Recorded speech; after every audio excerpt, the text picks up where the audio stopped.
안녕하세요. 국어의 모든 것 쫑쌤입니다. 2011년 7월 고3 모평, 2019년 3월 고3 모평, 2022년 수능특강 독서책 유상증자 무상증자. 그대 주식을 알고 있는가? 학교에서 알려주지도 않으면서 주식은 모의고사 및 수능특강 지문에 나오는 고등학교, 중학교 그대들을 위해 시작합니다.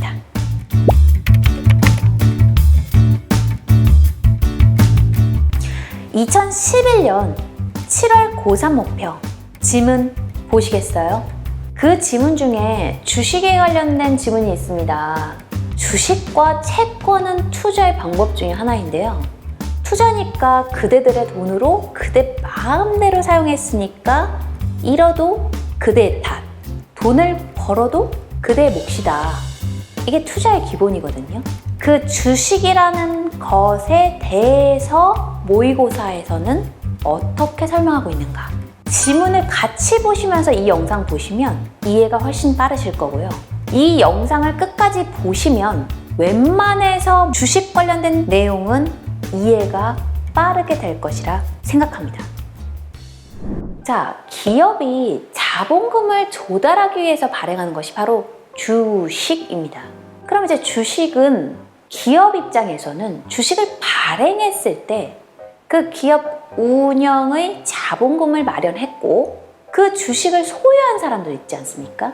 주식은 금융시장에서 자유롭게 사고 팔 수 있고요. 그 주식을 산 사람들을 주식을 소유한 사람들이다 이렇게 말합니다. 주식을 구입할 때 해당 기업의 과거 실적에 근거해서 그 기업의 주식을 선택하거나 아니면 기업의 가치를 잘 알고 있는 전문가의 견해를 듣고 나서 그 기업의 주식을 선택하기도 합니다. 그렇다면 사람들이 주식 거래할 때 어떤 것을 보냐? 그때는 주식 거래표와 주식 차트가 있다. 주식 거래표에는요, 현재가, 시가, 종가, 고가, 저가, 전일비, 액면가 등이 표시되어 있어서 해당 기업의 주식 거래 현황과 그리고 가치, 정보 등을 알 수 있습니다. 자, 현재가는 지금 시장에서 거래되고 있는 주식의 가격이고요. 시가는 주식시장이 열리는 시각의 가격. 종가는요, 시장 마감 시장 가격. 주식시장이 마감한 후에는 현재가를 종가로 본다. 그 마지막 종가가 뉴스에 나오는 그 가격이에요. 자, 고가는 9시부터 3시 반까지 거래를 하고 있었다. 자, 고가는 그 하루 중에 해당 주식의 가격이 가장 높았을 때, 저가는 가장 낮았을 때 가격을 말하는 겁니다. 전일비다. 어제 종가에 비해 오늘의 현재가가 얼마나 오르고 내렸는지 그 금액을 실시간으로 보여주고 등락률 역시도 그것을 비율로 보여줍니다. 액면가는 주식시장에 처음 상장됐을 때 그때 주식증권에 표시되어 있는 가격을 말합니다. 또한 상장 주식수, 시가총액, PER 이 모든 정보들도 표시되어 있는데요. 상장 주식수는 증권시장에 상장된 해당 기업의 총 주식수를 의미하며 이 상장 주식수에 현재가를 곱하면 시가총액이 됩니다. PER, 시장에서 평가받는 해당 주식 가격 수준을 알려주는 지표입니다. 자, 일반적으로 PER이 낮다 하면 해당 주식이 시장에서 상대적으로 저평가되어 있다. 그래서 부모님들께서 PER이 낮다, 저평가되고 있다, 내가 투자해야겠다 이런 말씀 많이 하시죠? PER이 고평가되어 있는 경우도 있습니다. 주식 차트는 일정 기간 주식 가격의 흐름을 한눈에 보여주는 차트입니다.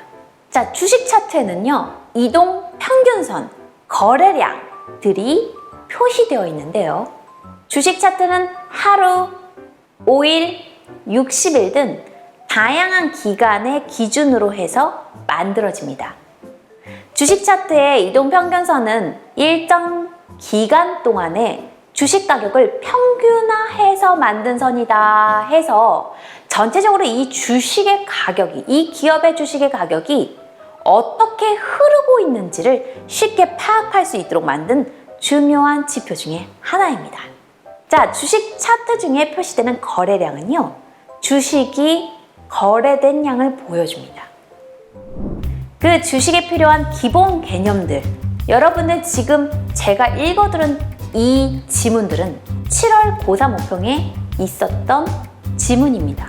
이것을 전제하에 주식에 관련된 지문을 읽으면 좀 더 편안하게 독해가 가능할 것 같습니다. 자, 여러분 독해할 때 아까 2011년 같은 경우는 각각에 대한 개념을 쭉 나열하니까 구조화를 굳이 시킬 필요는 없었겠죠. 그죠? 간단하죠?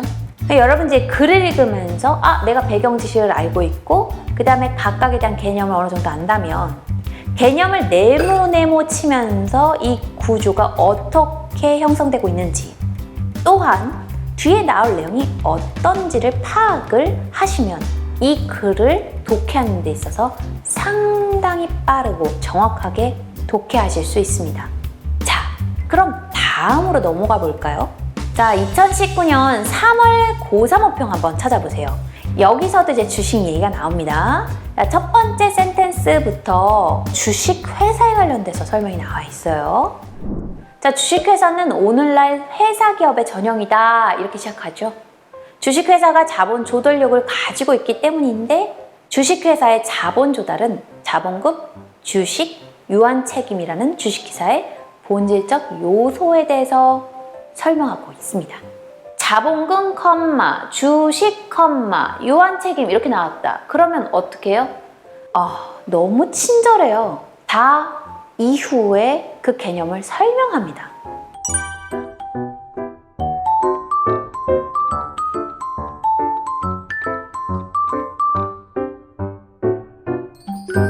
밑으로 내려가 볼까요? 현행 상법에서는 주식회사를 설립할 때 최저 자본금에 대한 제한을 두지 않는다. 이렇게 쓰여 있어요. 그죠? 자, 자본금을 정관의 기재사항으로도 규정하지 않고 있다. 수권 주식 총수를 기재하고 자본금의 최대 한도를 표시한다. 자, 그럼 거기서 설명을 하겠죠? 이게 무슨 글이야? 수권 주식 총수를 기재하고 자본금 최대한 한도? 이게 뭐지? 친절하다고요. 지문 자체가. 왜요? 모를 거 알고요. 밑에 개념 나옵니다. 바로 수권 주식 총수, 네모. 회사가 발행할 주식 총수로서 수권 주식 총수를 통해서 자본금의 최대 한도, 수권 자본금을 할 수 있다. 이렇게 나옵니다. 그죠? 그럼 이제 자본금의 최대 한도 인수권 자본금까지 알 수 있고 회사가 발행할 주식 총수다. 자, 수권 주식 총수 중에서 일부의 주식만으로도 발행해도 되는데요. 발행하는 주식은 모두 인수되어야 합니다. 내가 일부만 주식을 발행했다. 그럼 그만큼은 모두 인수돼야 되고요. 전체 수권 주식 총수 중에 주식 발행하겠다. 그렇다면 모든 주식이 인수되어야 합니다. 회사가 발행하는 주식을 출자자가 인수하고 해당 금액을 납입을 해야겠죠? 그럼 주식이 발행. 자, 그 금액의 총합이 바로 주식회사의 자본금이 되겠습니다. 수권 주식 총수 중에서 아직 발행하지 않은 주식은 추후 이사회, 결의만으로도 발행할 수 있는데 이는 주식회사가 필요에 따라 자본금을 쉽게 조달할 수 있도록 하기 위한 방책 중에 하나이겠죠.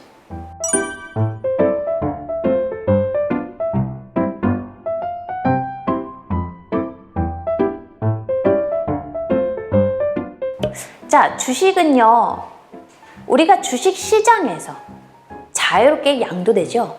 매수, 매도 등등이요. 일주의 액면 주식은 둘 이상으로 나누어 타인에게 양도될 수 없다라고 글에 나와 있죠. 그죠? 그 얘기 뭐예요? 한 주를, 야, 너랑 나랑 반띵하자. 이 말 안 되죠. 한 주는 그냥 한 주. 네, 그 액면 주식은 그 가격을 내고 사는 겁니다. 그래서 서로 타인에게 양도 반띵 안 된다. 주식회사가 액면 가격을 표시한 그 액면 주식을 발행을 할 때 액면 주식은 그 금액이 균일되어야 하며 한 주의 금액은 그 한 주 액면 주식은 100원 이상이어야 합니다. 자, 처음에 발행했을 때 그 액면 주식, 그죠? 아까 2011년 거 이야기했습니다. 거기 가서 한 번 더 정보 확인해 보세요. 자, 그 다음에 한 주의 액면 주식은 얼마 이상? 100원 이상. 그죠?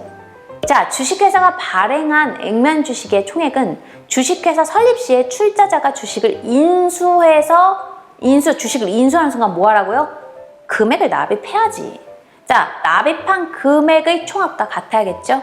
출자자가 주식을 인수해서 납입한 금액의 총합은 그 주식회사의 자본금의 금액이며 그리고 액면 주식의 총액이 됩니다.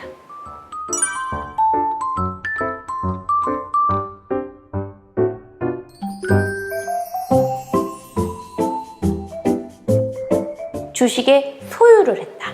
주주. 자기가 보유하고 있는 주식 금액의 비율에 따라 이익 배당을 받을 수 있는 권리를 갖게 됩니다. 동시에 회사에 대해서 유한 책임을 집니다. 자, 유한 책임을 진다. 이렇게 글 나왔네요. 그럼 뭐라고요? 친절해. 밑에 개념 나와 있어.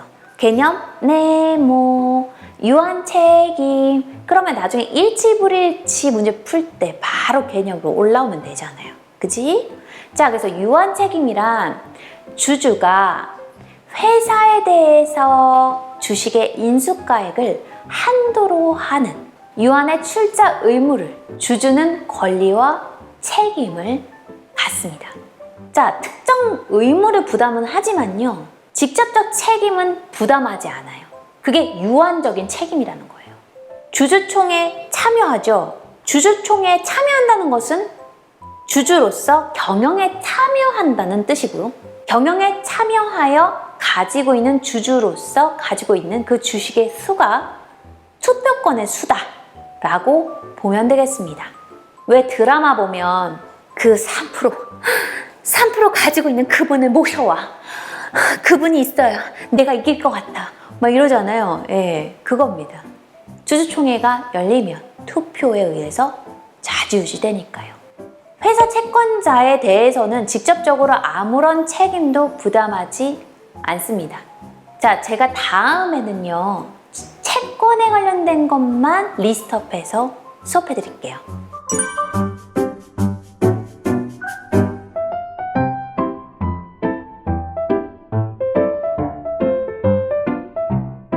자, 비문학에서 이렇게 좋은 점만 말하고 있는데요. 그죠? 그럼 각오해야죠. 장점 나왔어. 좋은 점 얘기했어. 그럼 뭐야? 단점 나오겠지. 문장 안에서 뭐뭐 하지만, 뭐뭐 한다면, 그러나, 그죠? 뒤에 거 뭐예요? 단점 나와요. 뭐라고 써 있어요? 경제적 폐해를 초래하는 경우도 있다. 이렇게 쓰여 있네요. 자본금이 큰 회사지만 실제 회사가 보유하고 있는 재산이 터무니없이 적은 경우에 자본금의 크기로는 회사의 신용도를 제대로 파악할 수가 없는 경우가 있어요. 대주주가 권한을 남용해서 하익을 추구하고 이로 인해 경제적 폐해가 난다는 거죠. 그러니까 실제 자본금이 크다, 주식수가 많고, 그리고 실제 주식의 가격이 높다? 그렇다고 해서 실제 회사가 보유하고 있는 재산이 큰 게 아니라는 말씀입니다. 즉, 자본금이 크다.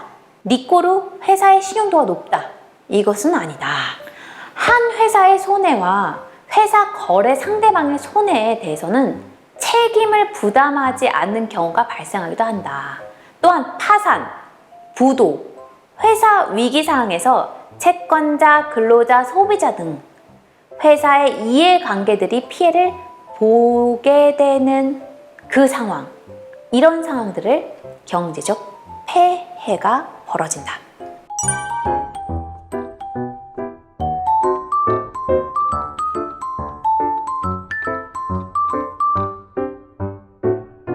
마지막 센텐스 갑니다. 마지막 센텐스에 뭐가 있어요? 법 규정이요.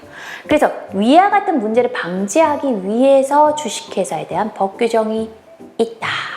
글의 구성도가 주식, 장점, 단점, 그래서 so what? 이것을 해결해야 돼서 법률 마무리 짓습니다.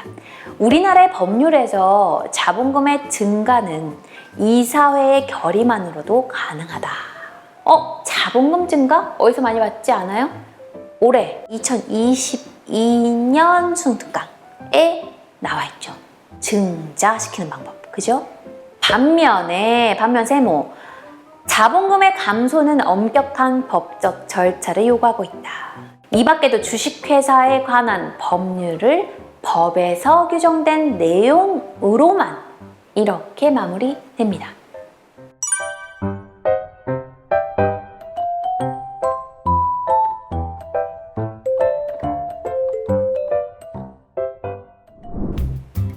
자, 이제야 드디어 2022년 수능특강 독서책 사회문화 6강 유상증자, 무상증자를 읽을 수 있겠죠?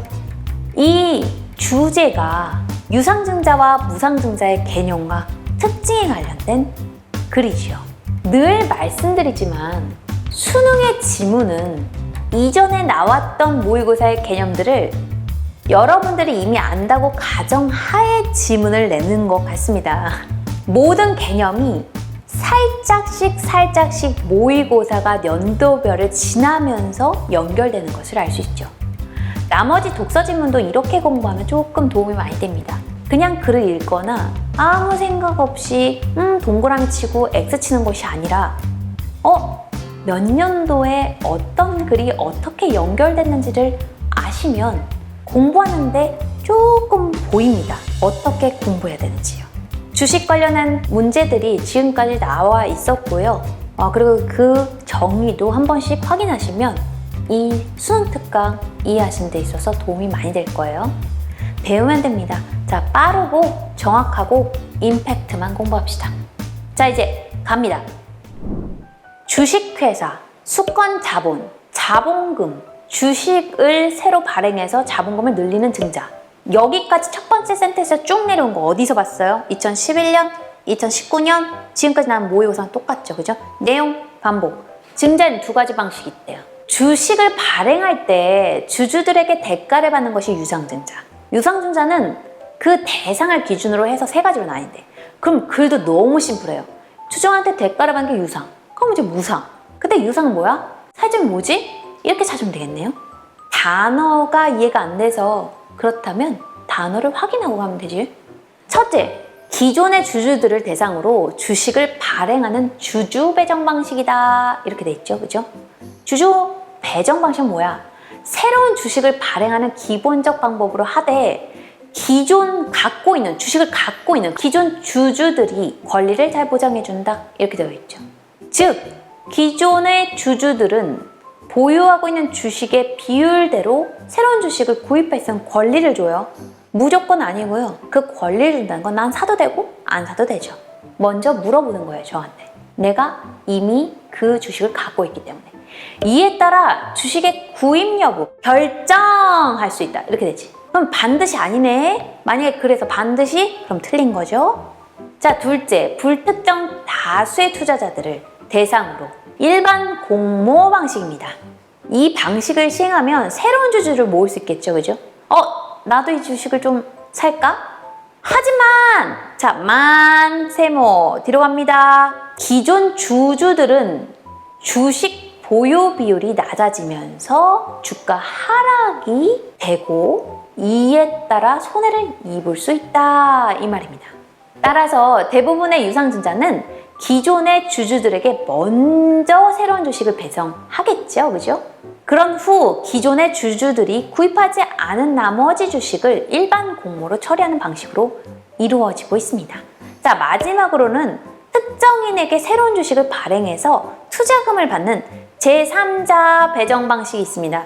이는 주로 회사와 밀접한 관련이 있는 특정 대상 투자가 필요할 때 이루어지는데요. 예를 들면 이런 거. 저 기업이 뭘 하는지 아직 모르는데 돈은 좀 필요해요. 예를 들면 어떤 거? 신기술 도입. 아니면 이제 재무 구조 개선. 이런 것들. 그래서 회사의 경영상 목적을 달성하기 위한 특별한 경우로 한정됩니다. 또한 기존 주주들의 지분에 따른 변경권 문제가 발생할 수 있으므로 아까 말씀드렸죠? 주주들이 어떻게 해요? 주주총회를 열겠죠? 그러면 의결 절차를 거쳐서 엄격한 규제 속에서 이루어집니다. 그럼 주식 가격 어떻게 정하냐? 또 뒤에 나와 있네요. 액면가격, 시가. 그러면 액면은 뭐죠? 주식의 원래 금액, 액면가격 그대로 발행, 시가 발행, 현재 주식시장에서 거래되고 그 가격을 기준으로 해서 발행 가격을 정하는 거죠. 각각 장단점 나오겠죠? 확인하시고, 자, 유상증자는 회사가 발행한 주식을 누군가가 사는 거기 때문에 대출을 받거나 채권을 발행할 때와는 달리 원금을 상환하거나 이자를 지급할 필요가 없겠죠. 그죠? 그렇기 때문에 새로 발행한 주식의 수에 비례해서 자본금이 늘어나고요. 시가 발행을 한 경우에는 액면 가격과 시장 가격의 차이만큼 또 이득을 얻을 수 있겠죠. 아까 제일 앞에서 설명드렸잖아요.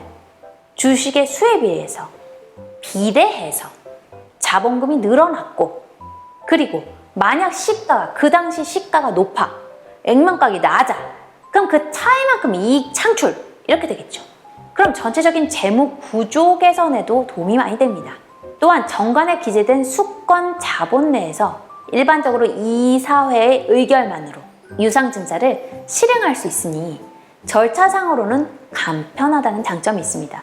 하지만 생각해 보세요. 계속해서 유상증자 실시, 유상증자 실시. 그렇다면 이 얘기는 역으로 회사의 재무 구조가 불안정하구나, 돈이 또 필요하구나, 왜 또 필요하지? 즉 불안정하다는 것을 의미하기 때문에요. 반복적이면 사람들이 구입하는 게 꺼려지겠죠. 그래서 이는 주가 하락으로 이어지고요. 장기적으로 볼 때 기업의 가치의 하락을 유발할 수 있다고 합니다. 한편 세모죠. 무조건 한편 뒤에는 나 새로운 얘기 할게. 자, 각오해. 나 이제 문제 낼게. 이 사인이죠. 자, 한편 증자의 다른 방식으로 대가 없이 나눠주는 무상증자 이제 시작합니다. 자, 무상증자도 유상증자와 마찬가지로 새로운 주식이 발행되는 거기 때문에 총액이 증가하겠죠. 왜냐? 증자 자체라는 것이 주식 발행이고 주식 발행은 자본금의 총액을 증가시키는 거니까요. 하지만 돈이 안 들어오겠죠. 왜? 무상으로 제공되잖아. 누구한테? 주주들한테. 그럼 어떻게 해서 자본금이 늘어나죠? 이 회사의 자산은 자기 자본금, 부채 이렇게 조달됩니다. 자기 자본은 여기서 또 자본금, 잉여금으로 구성되죠. 잉여금에는요, 자본금을 바탕으로 사업을 해서 얻은 이익인 이익 잉여금과 시장의 현재 주가가 액면가보다 높을 때 주식을 새로 발행해서 아까 설명드렸죠. 지금 가격이 처음에 있던 액면가보다 높다면 그 갭 차이가 있을 거 아닙니까? 그러면 그게 이익이고 자본 잉여금 등이 있을 수 있죠. 이것을 자본 잉여금이라고 얘기하거든요. 무상증자는 이러한 잉여금을 자본금으로 이동시킵니다. 그 갭 차이만큼 나는 돈을 일부로 싹 돌려서 자본금으로 이동하죠. 잉여금 중 일부에 해당하는 금액만큼 주식을 발행하고요. 기존의 주주들이 보유한 주식의 비율에 따라 주식을 나누어 줍니다. 그러면 무상증자를 하면 잉여금은 줄어들면서 자본금은 늘어납니다. 무상증자는 회계상으로 자본금이 증가는 했어요. 하지만 자산 안에서의 숫자가 이동했지 실제로 자본이 보유한 자산이 늘어나는 것은 아니라는 거죠. 그래서 기존의 주주는 새로운 주식을 받을 수 있기 때문에 보유한 주식의 수는 늘어나지만 그 시장 전체의 주식의 수가 늘어난 만큼 주당 가격이 떨어지게 되겠죠. 주주들이 각자 보유한 주식의 전체 가치는 달라지진 않는다는 거죠. 하지만 세모 뒤에 갑니다. 무상증자를 실시하는 것은 회사 내 잉여금이 많다는 것입니다. 그리고 그만큼 재무구조가 건전한 것으로도 역으로 해석할 수 있기 때문에 투자자 심리에 긍정적 영향을 줄 수 있다라고 하면서 끝납니다. 자, 여기까지 주식에 관련된 지문들을 함께 살펴보았습니다. 2011년 7월 고3모평에는 개념들, 2019년 3월 고3모평에는 구조화시키기, 2022년 유상증자, 무상증자 여기까지 설명을 해드렸습니다. 이 영상을 보시고 주식에 관련돼서 나 어느 정도 이제 이해가 갔어 라고 생각을 하신다면 이미 그대들은 주식에 대한 지문이 나왔을 때 겁이 나지 않겠죠? 만약에 보셔도 잘 모르겠다고 하시면 딱 믿고 2번만 더 보세요. 주식에 대한 지문은 어렵지 않습니다. 구조 역시도 너무나 간단하게 나옵니다. 다만 정보가 너무 많기 때문에, 개념이 너무 많기 때문에 읽기 싫어서 그렇거든요. 꼭 확인하시고 꼭 머릿속에 넣으세요. 자, 지금까지 국어의 모든 것 쫑쌤이었습니다. 구독, 좋아요, 구독, 좋아요.